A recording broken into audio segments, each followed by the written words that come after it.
Hi guys, welcome to candid critics. నేను మీ తిలక్. ఈరోజు ప్రణయ్ లేడు, కానీ మనమే డిస్కస్ చేస్తాం అసలు ఏమైంది ఇవాళ ఎపిసోడ్లో అనేసి. నామినేషన్స్ అనేవి కంటిన్యూ అయ్యాయి. మెయిన్గా వచ్చేసి ఒక 2 to 3 టాపిక్స్ మీద నామినేషన్స్ అన్నీ తిరిగాయి అనిపించింది. ఒకటి వచ్చేసి ఆ ఎగ్ టాపిక్, అదే మనం డిస్కస్ చేసినట్టు భరణి ఉన్న తనుజ ఆ రోజు చెప్పకపోవడం, అది మెయిన్ కారణం అనిపించింది. ఓనర్స్ వచ్చేసి అందరూ బర్నీని నామినేట్ చేశారు. సో 6 ఓట్స్ పడ్డాయి బర్నీ నామినేషన్కి. అండ్ బర్నీ వచ్చేసి నన్ను టార్గెట్ చేస్తున్నారు మీరు అందరూ అని అన్నారు. కానీ నిన్నెవరు టార్గెట్ చేస్తున్నారు? బేసికల్గా నువ్వు చేసిన తప్పుకే కదా టార్గెట్ చేసేది. ఆ మాత్రం తెలియకుండా బర్నీ అట్లా నన్ను టార్గెట్ చేస్తున్నారని ఆడియన్స్కి అనిపివ్వాలని ఆ మాట అన్నట్టు అనిపించింది నాకు. బర్నీ ప్లేయింగ్ డబుల్ స్టాండర్డ్ గేమ్ అని నాకు ఫస్ట్ నుంచే అనిపిస్తుంది. ఇప్పుడు కూడా నేను ఐ బిలీవ్ ఇన్ దట్. మీకు కూడా ఏమనిపిస్తుందో కామెంట్ బాక్స్లో చెప్పండి.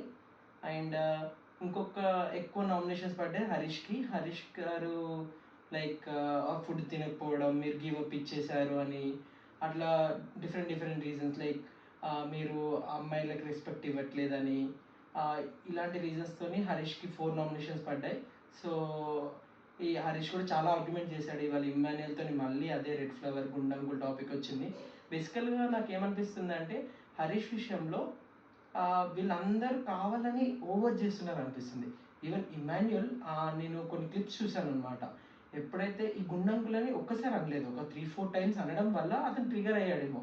బట్ ఆ రోజు అంటే అతను ట్రిగర్ అవ్వడం తప్పు అని అనట్లేదు, బట్ అది ట్రిగర్ అయ్యే సిచ్యువేషన్ అయింది అన్నాడు. ఇంకోటి వచ్చేసి ఈ అమ్మాయిలను డిస్రెస్పెక్ట్ చేస్తున్నాడు అనే టాపిక్.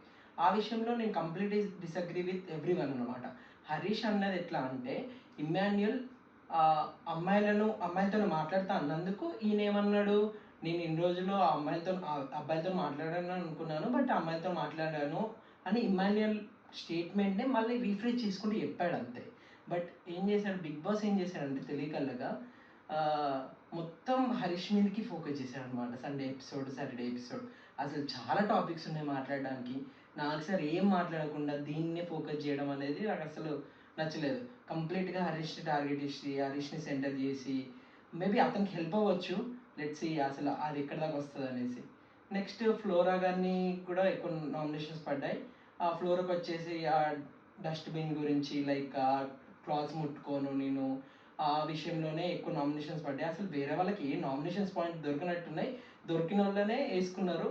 అవే నామినేషన్స్ కంటిన్యూస్గా పడ్డాయి ఫ్లోరాకి కూడా. ఇక మిగతా అన్ని చిన్న నామినేషన్ పాయింట్స్తో పడ్డాయి. నెక్స్ట్ అసలు టాపిక్ అంతా సంజన చేయబట్టే అయింది, కానీ ఏదో క్యాప్టెన్ అవ్వడం వల్ల సంజన ఈ వీక్ బ్రతికిపోయింది అనిపించింది నాకైతే. నెక్స్ట్ సంజనకు కూడా ఒక సూపర్ పవర్ ఇచ్చారు బిగ్ బాస్, అదే వచ్చేసి సుమన్ శెట్టి నామినేట్ చేయడం. సుమన్ శెట్టి వచ్చేసి ఈ హౌస్లో 8 మెంబర్సే ఉన్నారా అని అన్నాడు కదా అప్పుడు మనకు ఎపిసోడ్లో. సో ఆ విషయం మీదనే సంజన నామినేట్ చేసింది. కానీ ఇక్కడ నాకు సంజన చాలా ఓవర్ కాన్ఫిడెన్స్ చూపించింది అనిపించింది. లైక్ పవర్ అవన్నీ చూపించింది అనిపించింది. పాప ఆయన వచ్చి నిల్చున్నాడు, అప్పుడు కలర్ బూస్ట్ అయిపోద్ది కదా, మీరు సైలెంట్గా నిల్చుంటాను వస్తాను అది ఇది అని చాలా కావాలని ట్రిగర్ చేస్తుంది అనిపిస్తుంది సంజన గేమే ఇది ట్రిగర్ చేయడం. కానీ ఏదో ఒక రోజు బ్యాక్ ఫైర్ అవుతుంది, సంజన బుక్ అవుతుందని నేను అనుకుంటున్నాను.